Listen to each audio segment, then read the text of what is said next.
The headline screamed, a Chinese spy ship bristling with antennas was tracked just off Western Australia's coast, near a sensitive naval base. This wasn't a friendly visit, it was a message. The ocean, once a protective barrier, now felt like an open highway for foreign power.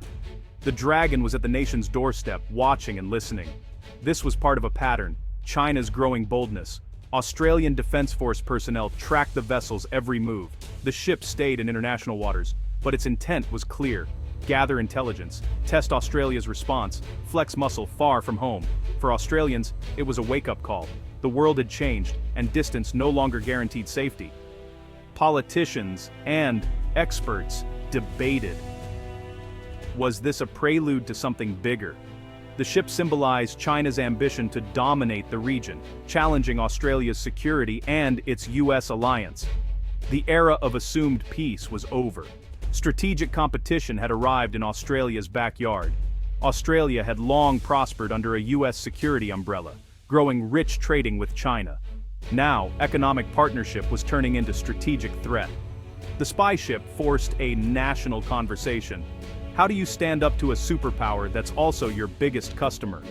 The ship eventually sailed away, but the questions lingered. The Indian Ocean's quiet waters had become a new front line. The comfortable distance that once defined Australia's security was gone. The nation faced a difficult reality. Prosperity and security were pulling in opposite directions. The Dragon's visit was a warning, one Australia could no longer ignore. The wake it left behind was more than just water, it was uncertainty about the future. The real show of force came when a flotilla of Chinese warships appeared off Australia's east coast. This was no routine passage, a massive amphibious ship and a guided missile destroyer conducted live-fire exercises. The message: China's navy could project power right up to Australia's shores. Australian patrols shadowed the fleet, a tense but professional standoff. The psychological impact was profound. Australia's vulnerability was exposed. The Chinese fleet demonstrated it could threaten vital sea lanes, even blockade ports in a crisis. This was no longer theory, it was a visible capability. Beijing's move was calculated, a warning to Canberra not to align too closely with the US, and a signal to the region that China was the new heavyweight.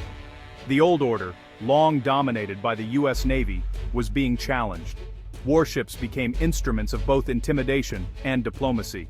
For Australia, the blue waters between it and the Pacific Islands now looked like a chessboard. The exercises were a rehearsal for potential conflict. The shadow of the Chinese fleet cast doubt on Australia's future security. China's gambit aimed to deter criticism and reshape the regional balance. The stakes were clear. Australia's security and influence were at risk. The region was becoming a global hotspot, and the rules were changing fast. Australia had to rethink its defense and alliances. The message from Beijing was unmistakable: adapt or be sidelined. The era of uncontested US dominance in the Pacific was ending. Australia was now on the front line of a new strategic rivalry. Australia and China, David and Goliath. China boasts the world's largest navy, a massive army and cutting-edge tech. Australia's military is small, professional, but built for coalition, not solo confrontation. The imbalance is stark. Australia can't match China, ship for ship. In response, Australia is racing to upgrade. Nuclear submarines via AUKUS, long-range missiles, and new deterrence strategies. The goal: make any attack too costly for China.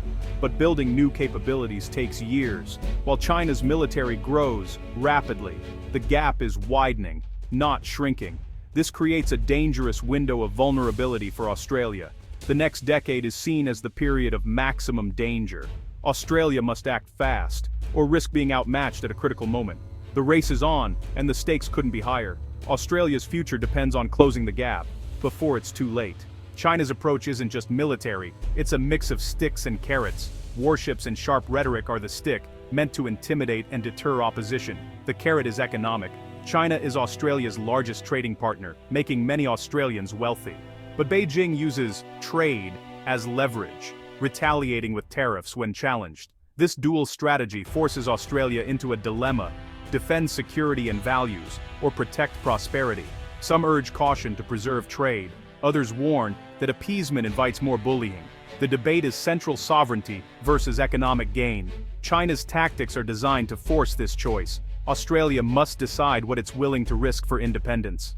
The contest extends to the South Pacific, once Australia's backyard. China's checkbook diplomacy is transforming places like Tonga, roads, wharves, and aid projects everywhere. It's not just generosity. Tonga's location is strategic. A Chinese-friendly port could one day host warships, shifting the regional balance. Even small facilities extend China's reach deep into the Pacific.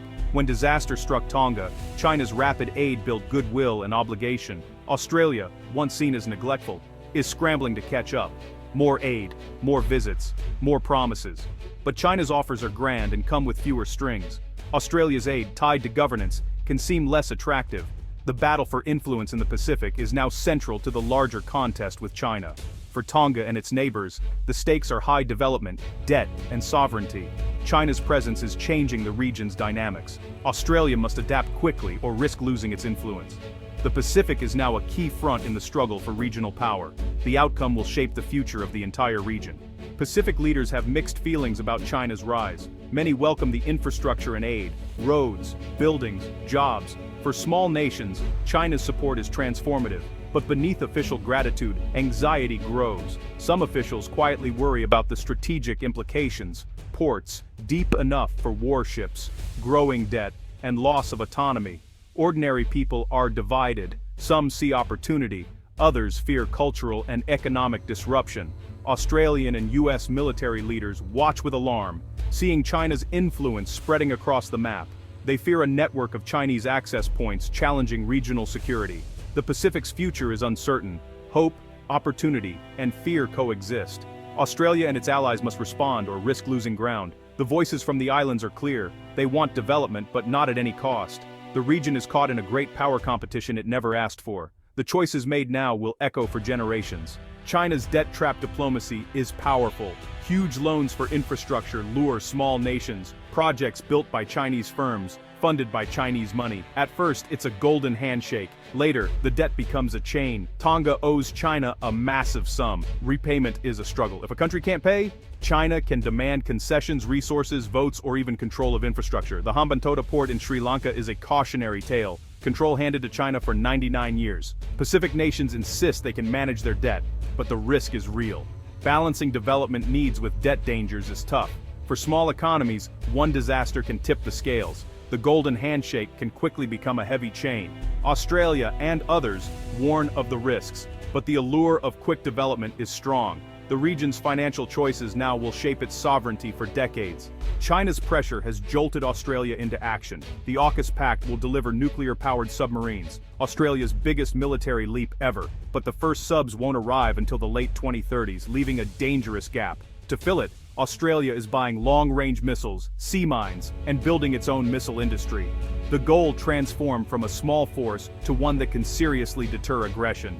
Diplomatically, Australia's Pacific step-up means more aid, more projects, and more engagement with island nations.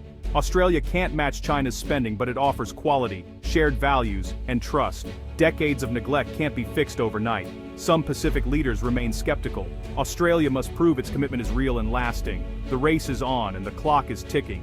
The outcome will determine Australia's role in the region, the stakes, security, influence, and the future of the Pacific. Australia has woken up, but must move fast to keep pace. Australia faces a stark choice. Its future hangs in the balance. A Chinese base in the Pacific would fundamentally alter Australia's security. From Canberra's view, sovereignty must be defended at any cost. Beijing sees its rise as natural, not a threat. Australia's alignment with the US is seen as provocation. The region is in a tense standoff. The risk of miscalculation is high. Australia must walk a tightrope, avoid provoking conflict, but not sacrifice sovereignty. The peace of past decades can no longer be assumed. Ultimately, major power conflicts end two ways. One side gives in, or there's war. Australia's challenge is to find a third way, managing competition without catastrophe. The choices made now will define the region for generations. The task ahead is uncertain, but the stakes are clear. Australia must navigate between prosperity and security. The future depends on wise, courageous decisions. The world is watching how Australia responds to the dragon at its doorstep.